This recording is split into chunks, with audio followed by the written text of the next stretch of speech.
Hello friends, बहुत बहुत स्वागत है आपका परफेक्ट आईटी सॉल्यूशन इस चैनल पे। और मैं हूं आपका दोस्त आकाश। दोस्तों, आज बहुत ही इंटरेस्टिंग टॉपिक मैं लेके आया हूं, लिस्ट टैग इन HTML। मतलब आज लिस्ट टैग के बारे में बात करेंगे। लास्ट सेशन में हम लोगों ने देखा था इमेज टैग मतलब अगर आपको वेब पेज के ऊपर आपको कोई इमेज को डिस्प्ले कराना है तो वो डिस्प्ले करने के लिए हम किस तरीके से इमेज टैग का इस्तेमाल करके एक इमेज ब्राउज़र के ऊपर डिस्प्ले कर सकते हैं, वेब पेज के ऊपर डिस्प्ले करा सकते हैं। आज के इस सेशन में हम देखने वाले हैं लिस्ट टैग। लिस्ट टैग यानी क्या कि अगर कोई कंटेंट को आपको वहाँ पे डिस्प्ले कराना है और वहाँ पे कंटेंट को डिस्प्ले कराते समय उसके सामने कोई ब्लैक मार्क्स या कोई नंबर फॉर्मेट, अल्फ़ाबेट्स, ये सारी चीज़ें आपको वहाँ पे अगर डिस्प्ले करानी है तब हम क्या करते हैं, लिस्ट टैग का इस्तेमाल करते हैं। अब ये जो लिस्ट टैग होते हैं ये दो तरीके के होते हैं। एक होता है अनऑर्डर लिस्ट और दूसरा होता है ऑर्डर लिस्ट। तो आज जो हम देखने वाले हैं वो ऑर्डर लिस्ट देखने वाले हैं। मतलब ऑर्डर लिस्ट में क्या होता है कि ऑर्डर लिस्ट मतलब एक असेंडिंग ऑर्डर में डेटा हमारा क्या होगा, वहाँ पे डिस्प्ले होगा। एक असेंडिंग ऑर्डर को या एक स्टैंडर्ड फॉर्मेट को क्या करेगा, वहाँ पे डिस्प्ले करा देगा। तो ये जो ऑर्डर लिस्ट टैग है इसके भीतर कितने प्रकार से हम डेटा को वहाँ पे डिस्प्ले करा सकते हैं या कितने टाइप्स है इसके।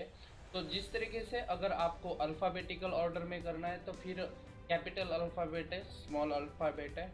नंबर फॉर्मेट में करना है, रोमन डिजिट्स में कराना है।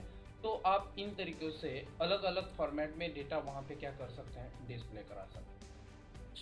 ये जो ऑर्डर लिस्ट टैग है इसकी जो स्टार्टिंग टैग है वो OL है, मतलब OL से वो स्टार्ट होता है। और क्लोजिंग टैग जो है वो मतलब /OL है। और इसके भीतर हमें क्या करना है, बहुत सारे लिस्ट क्रिएट करने हैं। तो हम इसे एक प्रैक्टिकल एग्जांपल के द्वारा समझने का प्रयास करते हैं। ओके, ये हमारा विजुअल कोड आईडी है। लास्ट सेशन में हम लोगों ने पाइथन को पढ़ते समय देखा है। अगर आप लोगों को इसका इंस्टॉलेशन पता नहीं है तो इसी यूट्यूब चैनल में इसका वीडियो अवेलेबल है। अब यहाँ पे सबसे पहले क्या करना है, हमें एक सबसे पहले यहाँ से एक नई फाइल क्रिएट कर लेनी है। जैसे कि यहाँ पे मेनू बार में आने के बाद यहाँ पे एक फाइल मेनू है और यहाँ से न्यू टेक्स्ट फाइल क्रिएट कर लीजिए। इस फाइल को यहाँ पे क्रिएट करने के बाद सेव करना है। तो सेव करने के लिए आप यहाँ पे फाइल मेनू में जाइए और यहाँ से सेव ऑप्शन चूज कर लीजिए। और ये YouTube HTML नाम का जो फोल्डर है, इस फोल्डर के भीतर मैं इसे क्या करना चाहता हूँ, सेव करना चाहता हूँ। तो सेव करते समय ऑर्डर लिस्ट नाम से मैं इस फाइल को सेव करना चाहता हूँ। लेकिन इसका जो एक्सटेंशन रहेगा वो क्या रहेगा, एक्सटेंशन रहेगा order.html। मतलब ये एक वेब पेज है और वेब पेज डिफाइन करने के लिए हमें उसका एक्सटेंशन .html मेंशन करना पड़ता है। तो यहाँ पे मैंने क्या कर दिया, .html। अब ये फाइल हमारी क्रिएट होके आ चुकी है। ओके, अब सबसे पहले हमें क्या करना है, हमें हमारा स्ट्रक्चर क्रिएट कर लेना है। मतलब ये देखो, यहाँ पे जैसे ही मैंने फाइल सेव की हुई है तो ये यहाँ पे ब्राउज़र का आइकॉन यहाँ पे आ चुका है। और जैसे हम इस फाइल को रन करेंगे ये सीधे ब्राउज़र के भीतर क्या होगी, ओपन हो जाएगी।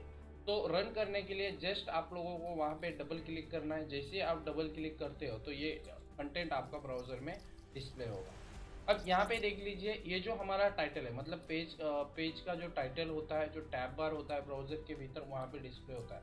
फिलहाल तो हमने कुछ भी यहाँ पे डिस्प्ले नहीं किया हुआ है, तभी वो क्या बता रहा है, ऑर्डर लिस्ट .html। मतलब जो फाइल नेम है वही वहाँ पे वो शो कर रहा है। तो सबसे पहले हमें क्या करना है, सबसे पहले हमें यहाँ से एक मतलब HTML का जो स्ट्रक्चर है वो यहाँ पे मेंशन कर देना है, डिफाइन कर देना है। तो टैग किस तरीके से राइट करते हैं हम, जैसे कि HTML। यहाँ पे हम HTML5 यूज करेंगे। तो डॉक टाइप और डॉक टाइप HTML को हमें क्लोज कर देना है इस तरीके से। ओके, ये मैंने कर दिया क्लोज। अब यहाँ पे आने के बाद यहाँ पे हम क्या कर देते हैं, यहाँ पे हम सिंपल मेंशन कर देते हैं हेड और हेड टैग क्लोज। और इसके भीतर मेंशन कर देते हैं टाइटल और टाइटल टैग क्लोज। अब टाइटल यानी क्या है कि अगर आपको टैग में कोई मतलब वो जो ब्राउज़र का टैब बार है, टैब बार के भीतर अगर आपको कुछ कंटेंट डिस्प्ले कराना है तब आप यहाँ पे टाइटल टैग का इस्तेमाल करते हैं। तो जैसे कि मैं आज ऑर्डर लिस्ट पढ़ रहा हूँ, मतलब हम ऑर्डर लिस्ट सीख रहे हैं। तो यहाँ पे order list okay, order list ये मेंशन करा देते हैं। सेव करते हैं और ब्राउज़र के ऊपर चलते हैं और जस्ट यहाँ पे रिफ्रेश कर देते हैं। सो सी यहाँ पे जो हमारा टाइटल शो हो रहा है वो ऑर्डर लिस्ट नाम से हो रहा है। अब हमें क्या करना है, यहाँ पे कंटेंट डिस्प्ले कराना है, तो ब्राउजर के भीतर अगर कंटेंट को डिस्प्ले करना है तब हम क्या करते हैं, बॉडी टैग का इस्तेमाल करते हैं। So body tag open, body tag close. Okay, तो body tag open, body tag close. सबसे पहले मैं सेंटर टैग का इस्तेमाल कर लेता हूँ, जो भी कंटेंट डिस्प्ले हो कहाँ पे हो जाए, सेंटर में हो जाए। तो सेंटर और सेंटर टैग क्लोज, और इसके भीतर मैं एक नॉर्मल सी हेडिंग दे देता हूँ। सो हेडिंग देने के लिए हम कौन सा टैग यूज करते हैं, H1 टैग, और यहाँ पे मैं मेंशन करा देता हूँ ऑर्डर लिस्ट टैग। फाइल को सेव करो, यानी कि यहाँ पे जो एडिट कर रहे हैं इसको सेव कर लो, और यहाँ पे जस्ट रिफ्रेश कर लीजिए, देख लीजिए ये देखो यहाँ पे सेंटर में ऑर्डर लिस्ट टैग की हेडिंग आ चुकी है। अब सबसे पहले क्या करना है, हमें यहाँ पे कुछ कंटेंट राइट करना है। फॉर एग्जांपल, नॉर्मली अगर मैं कोई कंटेंट यहाँ पे डिस्प्ले कराना चाहता हूँ तो किस तरीके से करते हैं, जैसे कि मुझे मैंगो यहाँ पे डिस्प्ले करना है, तो मैंगो जब भी मेरा डिस्प्ले हो उसके सामने कुछ इस तरीके से नंबर आ जाए। ओके, और इस तरीके का नंबर आने के बाद वहाँ पे कंटेंट क्या हो जाए, डिस्प्ले हो जाए। ओके, सो जैसे ही यहाँ पे मैं रिफ्रेश करा देता हूँ, ये देखो ये 1 मैंगो, लेकिन ये जो 1 यहाँ पे आया हुआ है, ये 1 मुझे ऑटोमेटिकली वहाँ पे क्रिएट करना है, मुझे नहीं लिखना है, वो ऑटोमेटिक वहाँ पे ऐड हो जाए। तो इसीलिए हम क्या करते हैं, ऑर्डर लिस्ट टैग का इस्तेमाल करते हैं। मतलब ये जो 1 2 है ये ऑटोमेटिकली वहाँ पे ऐड हो जाए और सामने कंटेंट आपका डिस्प्ले हो जाए। तो किस तरीके से करना है गाइस, तो यहाँ पे सबसे पहले मुझे एक ऑर्डर लिस्ट ओपन कर लेना है। तो मैं यहाँ पर ओके, सो यहाँ पर टैप करके यहाँ पे OL टैग को ओपन कर लेता हूँ, OL टैग क्लोज, यानी order list open, order list close. और इसके भीतर आपको क्या करना है, LI टैग को ओपन करना है, LI यानी लिस्ट टैग, और लिस्ट टैग में आप मेंशन कर दो क्या आपको वहाँ पे प्रिंट कराना है। जैसे कि मैं यहाँ पे प्रिंट कराना चाहता हूँ programming language. Okay, programming language. तो इस तरीके से मुझे कंटेंट वहाँ पे क्या करना है, प्रिंट कराना है। तो मैं इस तरीके से यहाँ पे सेव करता हूँ और यहाँ पे रिफ्रेश कर लाता हूँ सीरीज। तो क्या दिखाई दे रहा है आपको, प्रोग्रामिंग लैंग्वेज। ओके, लेकिन OL order list open close. Okay, तो यहाँ पे फाइल को सेव करते हैं और इसे रिफ्रेश करते हैं। ओके, सो यहाँ पे काम करते हैं गाइस, यहाँ पे हम टाइप एट्रीब्यूट मेंशन कर देते हैं। सो टाइप, और टाइप में मेंशन कर देता हूँ 1।